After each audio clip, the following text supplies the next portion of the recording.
بنگلہ دیش کی سابق وزیر اعظم خالدہ ضیاء کو سانس میں شدید تکلیف اور پیچیدہ طبی مسائل کے باعث وینٹیلیٹر پر منتقل کر دیا گیا ہے۔ میڈیکل بورڈ کے مطابق انہیں نظام تنفس اور دیگر اعضاء کو سپورٹ فراہم کرنے کے لیے انتہائی نگہداشت میں رکھا گیا ہے۔ 80 سالہ خالدہ ضیاء 23 نومبر سے دل اور پھیپھڑوں کے انفیکشن کے باعث ہسپتال میں زیر علاج ہیں۔ ان کے دل میں مستقل پیس میکر نصب کیے گئے ہیں اور وہ پہلے بھی سٹنٹس لگوا چکی ہیں۔ لندن سے علاج کے بعد وطن واپسی پر وہ ہسپتال میں باقاعدہ طبی معائنے کروا رہی تھی۔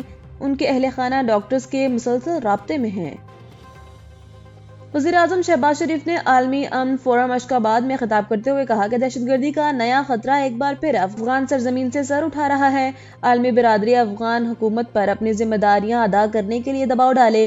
انہوں نے کہا کہ پاکستان تنازعات کے پرامن حل پر یقین رکھتا ہے اور غزہ امن منصوبے کی منظوری میں پاکستان کا کردار اہم رہا۔ وزیر اعظم نے موسمیاتی تبدیلی، عدم مساوات اور ترقی یافتہ ٹیکنالوجی تک منصفانہ رسائی کو ترقی پذیر ممالک کے بڑے چیلنجز قرار دیتے ہوئے کہا کہ عالمی تعاون، سفارتکاری اور مکالمہ ہی پائیدار امن کی راہ ہے۔ انہوں نے زور دیا کہ نفرت اور تنازعات نے دنیا کو تاریکی میں دھکیل رہا ہے اور امن کی فاختہ کو دوبارہ پرواز دینے کا وقت ہے۔ پیپلز پارٹی کے چیئرمین بلاول بھٹو زرداری سے گورنر پنجاب سردار سلیم کی ملاقات میں پنجاب کی سیاسی صورتحال پر تفصیلی گفتگو ہوئی۔ بلاول بھٹو نے گورنر کی عوام اور پارٹی کے لیے خدمات کو سراہا، جبکہ گورنر نے کہا کہ بلاول کی آمد سے پارٹی کارکنوں میں نئی توانائی آئی ہے۔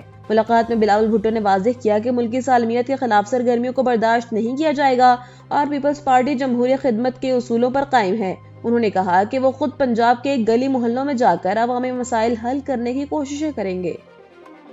وزیر اعظم شہباز شریف نے کہا ہے کہ برسلز میں وزیر داخلہ محسن نقوی اور یورپی یونین کے کمشنر برائے داخلی امور کے درمیان غیر قانونی امیگریشن اور انسانی اسمگلنگ روکنے کے سلسلے میں پیش رفت قابل قبول ہے۔ وزیر اعظم نے کہا کہ انسانی اسمگلنگ کے خلاف پاکستان کی کوششوں کو برسلز اور لندن میں سراہا گیا۔ ملاقات میں دونوں فریقین نے باہمی دلچسپی کے شعبوں میں تعاون بڑھانے اور مشترکہ حکمت عملی مضبوط کرنے پر اتفاق کیا۔ وزیر داخلہ محسن نقوی نے بتایا کہ رواں سال پاکستان میں 1770 انسانی اسمگلرز اور ان کے ایجنٹس گرفتار کیے گئے۔ یوکرین کے صدر ولادیمیر پوٹن زیلنسکی نے کہا کہ امریکہ نے ڈونباس میں آزاد اقتصادی زون بنانے کی تجویز دی ہے، جس کے تحت امن مذاکرات کے بعد یوکرین اس علاقے سے دستبردار ہو سکتا ہے۔ زیلنسکی نے کہا کہ روس ڈونباس پر مکمل کنٹرول چاہتا ہے، لیکن یوکرین اسے قبول نہیں کرے گا۔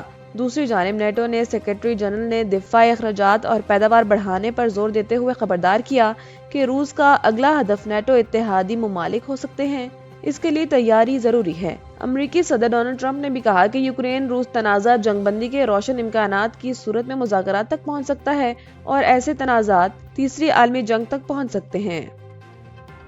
امریکی صدر ڈونلڈ ٹرمپ نے کہا ہے کہ روس یوکرین جنگ میں ہزاروں افراد ہلاک ہو چکے ہیں اور روس بھی جوہری ہتھیاروں میں کمی چاہتا ہے۔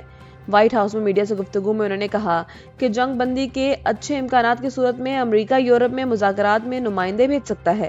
ٹرمپ نے خبردار کیا کہ اگر ایسے تنازعات جاری رہے تو دنیا تیسری عالمی جنگ تک جا سکتی ہے اور امریکہ یوکرین کی سیکیورٹی میں مدد کرے گا۔ انہوں نے مزید کہا کہ آج دنیا میں امریکہ کو جو عزت حاصل ہے وہ پہلے کبھی نہیں ملی۔ جاپان کے شمال مشرقی علاقے میں 6.7 شدت کے زلزلے کے شدید جھٹکے محسوس کیے گئے، جس کی گہرائی 20 کلومیٹر ریکارڈ کی گئی۔ جاپانی حکام نے ہوکائیڈو اور دیگر علاقوں کے لیے سونامی ایڈوائزری جاری کی اور شہریوں کو سمندر سے دور رہنے کی ہدایت کی۔ جاپان کی موسمیاتی ایجنسی کے مطابق متاثرہ علاقوں میں سمندر میں 1 میٹر تک لہریں اٹھنے کا امکان ہے۔ سونامی ایڈوائزری وارننگ سے کم سطح کی اطلاع ہوتی ہے اور انخلاء کی ضرورت نہیں ہوتی۔ یاد رہے کہ اس سے پہلے بھی 7.5 شدت کا زلزلہ آیا تھا، جس میں 30 سے زائد افراد زخمی ہوئے تھے۔ IPL کو بڑا دھچکا لگ گیا ہے۔ بڑے کھلاڑیوں کے لیگ چھوڑنے کے بعد اس کی برانڈ ویلیو میں نمایاں کمی ریکارڈ کی گئی ہے۔ بھارتی میڈیا کے مطابق 2025 میں IPL کی مجموعی برانڈ ویلیو 20% گر کر $12 بلین سے $9.6 بلین رہ گئی۔ فرنچائزز بھی بحران کا شکار ہیں۔ ممبئی انڈینز کے برانڈ ویلیو 9%، RCB کی 10%، چنئی سپر کنگز کی 24%، جبکہ سن رائزرز حیدرآباد اور راجستھان رائلز کی برانڈ ویلیو بالترتیب 34% اور 35% کم ہو گئی ہے۔